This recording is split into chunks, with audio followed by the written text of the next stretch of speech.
Yes, everyone, welcome back to the Irish Hotspur. It's Jack here, and I'm going to be talking about how Spurs only have 4 academy-trained players left in the entire Tottenham Hotspur squad. And every season, when you name that 25-man squad, especially when you go into Europe, you usually have to meet very special criteria when it comes to those academy-trained players. And also, as well, we only have so many homegrown players, and some more could be leaving this summer. So this whole video is just about how I think this could actually be a very busy summer for Spurs, and how there's going to be certain emphases, if that's the right plural for it, when it comes to trying to fill out and replace these homegrown spots that are going to need filling. And we made a lot of mistakes in the past when it came to not giving enough attention to the academy, as well as not giving enough attention to some of our own homegrown kind of transfers. And a lot of them didn't go well, or just didn't get the luck of the draw, I guess. But Spurs are gonna have to kind of make up for the mistakes of the past, and so that's what this whole video is about. How we only have 4 academy trained players left, and those 4 academy trained players left, who are in fact Skip, Brandon Austin, Alfie Whiteman, and then also Troy Parrott. All 4 of their careers or futures at Spurs are pretty much in doubt. So you could see a lot of change over this summer here. So that's what this whole video is going to be about. If you can for me, do smash that like button. It would really be a great help to us on this channel. And also as well, get in those comments. Let me know if you agree, disagree with anything I have to say. If there's something I might be missing out. I think Dave is usually far better researched or more knowledgeable in these kind of criteria and of these requirements than even I am. And also as well, feel free to let me know what you think of having a better background, because oftentimes I go back and forth because of the noise of New York, but it is nice to have at least a more interesting, slightly more interesting background for you guys to pick from. Maybe just slightly less or fewer white walls for you guys to stare at in the back. But we're going to get straight into this video. I'm going to be bringing up a tier maker and explain basically all the players that could be leaving this summer, that would leave empty spots in the homegrown, as well as the academy trained homegrown, which are very important spots, but then also players who I think could step up and fill in those areas so that we don't have to worry too much. But really would appreciate you guys if you could get in those comments, let me know what you think of this video, smash that like button for me as well.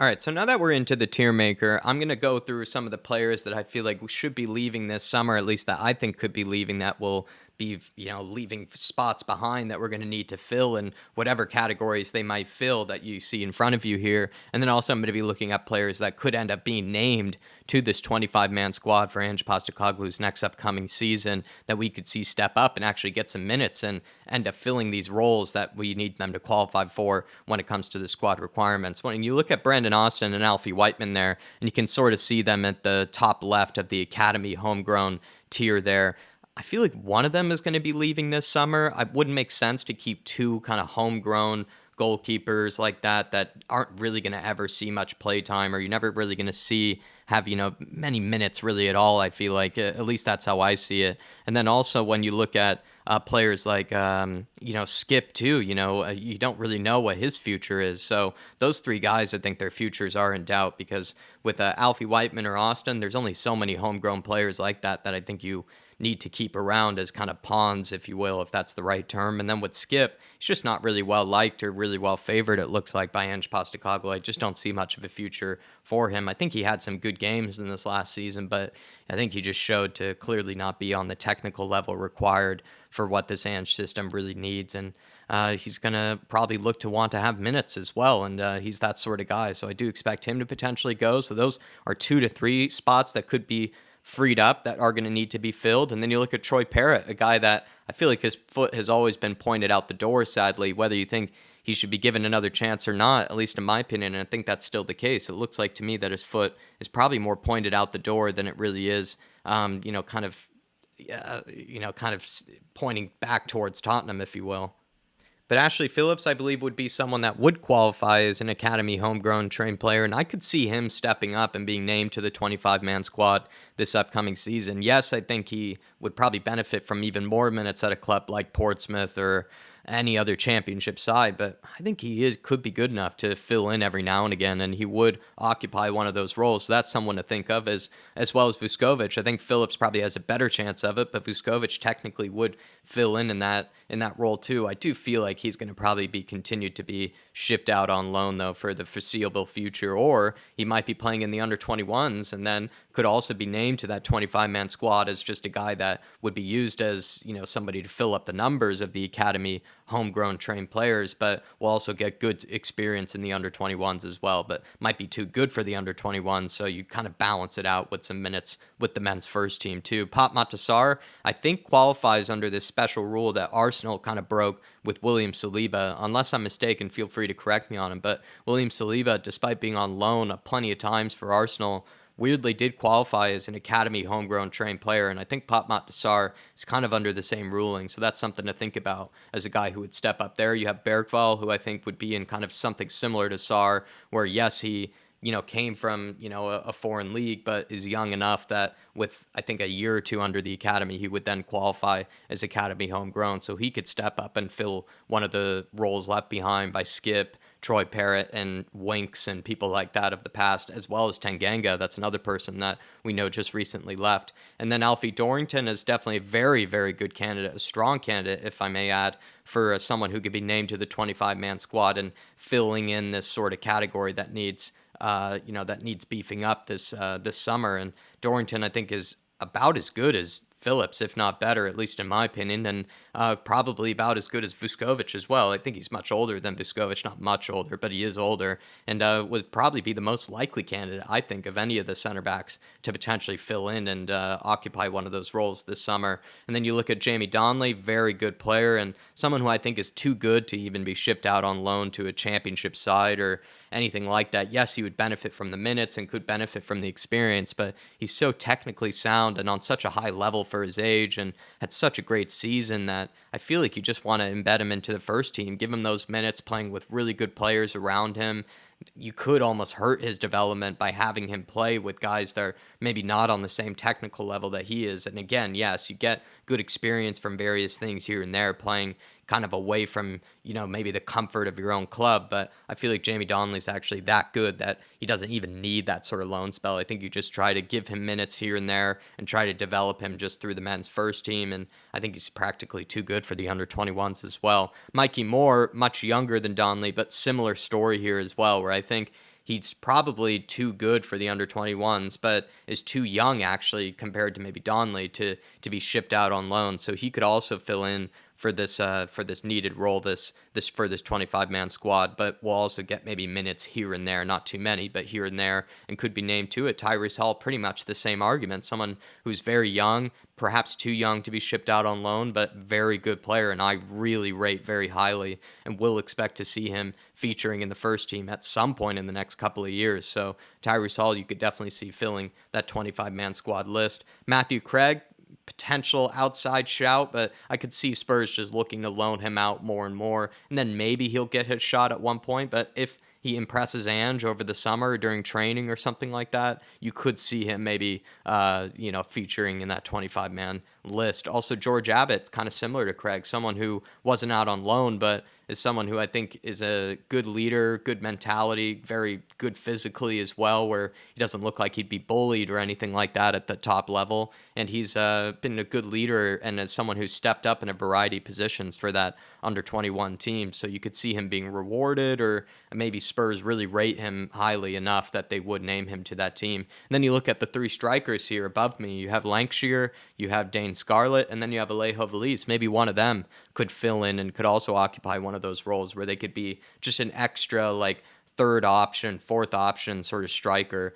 And that also conveniently then fills in this very necessary academy homegrown role. And then when you look at the regular homegrown players, you look at Fraser Forster, Joe Rodon, Ben Davies, James Madison, and Brennan Johnson. The only one in that list that I really expect to see leaving that will need to be replaced is Joe Rodon. Replaced because we need to fill out, I think, still this regular homegrown list of players. It's not really that long, as you can tell, and Joe Rodon is likely to leave, and Ben Davies potentially could leave too this summer, so that's another spot then would need filling. And then someone who could occupy, I think, the academy homegrown train role, if I'm not mistaken, could be Udoji, but I could be wrong, and so that's why I left him in the not sure category.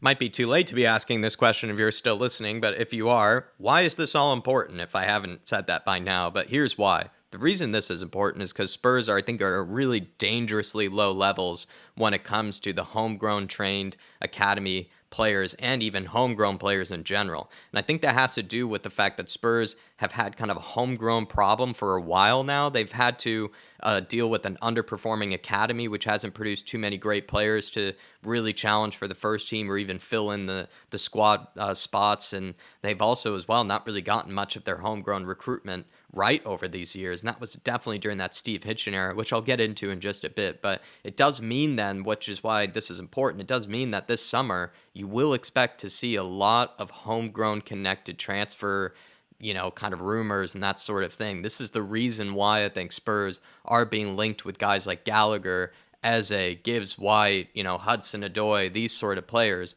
is because Spurs need to desperately fill these homegrown spots. We only have so many in the homegrown list there, and how many of them do they actually really challenge for the first team? The only ones that I could see were James Madison as well as Brennan Johnson, and Ben Davies doesn't really count, at least in my opinion, and that then means that Spurs have real work they have to do in that area. And we've changed our academy to produce better talent to qualify as homegrown. You can see that through all the various names that I just listed there in that academy list. But we are trying to also buy young talent that I think could also then qualify as club trained homegrown players in the future. So those guys would be like the SARS or the Vuskovic kind of signings or the Bergval kind of signings. I think Spurs are kind of over these next couple of years. They kind of already started this, but over the next couple of years, you're going to see them trying to produce better talent through the academy so that they can, get good homegrown players through there. So they actually don't have to spend so much on, guys like Brennan Johnson again,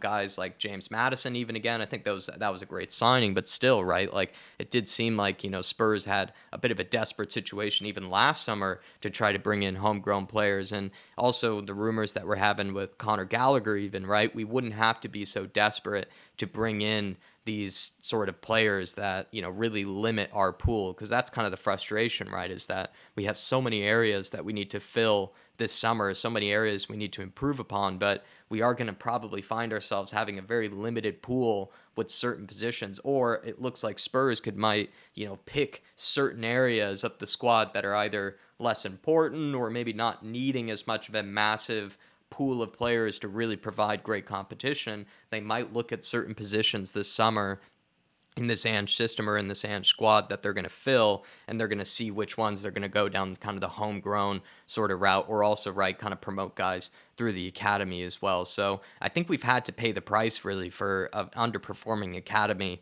that has only really produced guys like Kyle Walker-Peters, Tanganga, Skip, Winks, Scarlett, and also Parrott, right? And I think all those guys probably, for different reasons, either weren't good enough or maybe weren't given a fair chance, whatever that may be. But we clearly did not produce, I think, enough real high quality homegrown players through our own academy that could truly challenge for the first team in the future. Whereas now it looks like we are. We're definitely going to be fixing that problem with the likes of Tyrese Hall, Donley, Dorrington, and so many, Mikey Moore, so many others in that academy. I think we have actually fixed that through the work of Parategy. And then there's also that period under Steve Hitchen where, yes, the academy was underperforming under Steve Hitchen, but also any of the homegrown talent that he tried to bring in just ended up not really working out, sadly. You had Ryan Sessegnon, who was going to be a homegrown talent for us. Joe Rodon was a homegrown talent. Jack Clark was a homegrown talent. And then Joe Hart technically counted too. But Joe Hart was probably, again, a signal or a sign of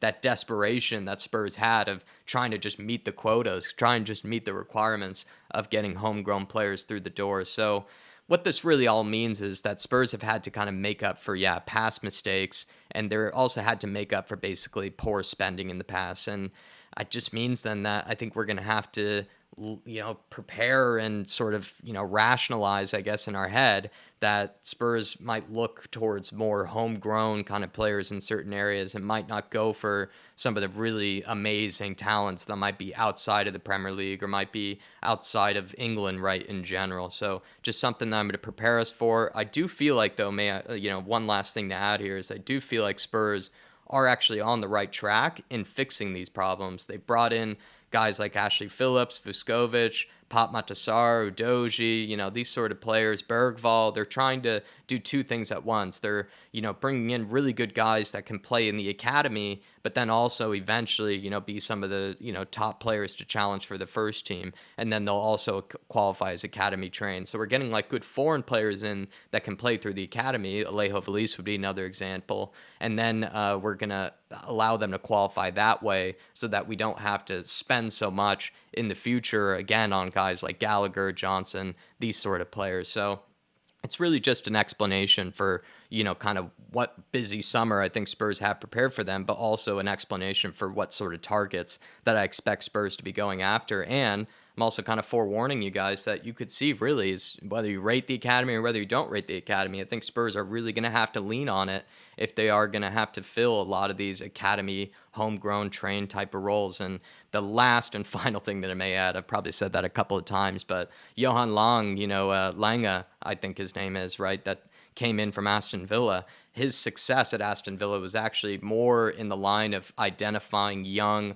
homegrown talent in the lower divisions of England. And that's something that Spurs already did right with the likes of Ashley Phillips. So that's something, again, that you could see Spurs doing this summer, trying to find these Adam Whartons, these Ashley Phillips type signings over the summer as well. So just kind of an update, just more thoughts from myself on what could be the case for this upcoming summer. Let me know your thoughts on it, everybody. Please smash that like button for me. Get your comments in as well. And I will be seeing you. Come on, you Spurs. In the big Ange we trust. We never stop. See you, everybody.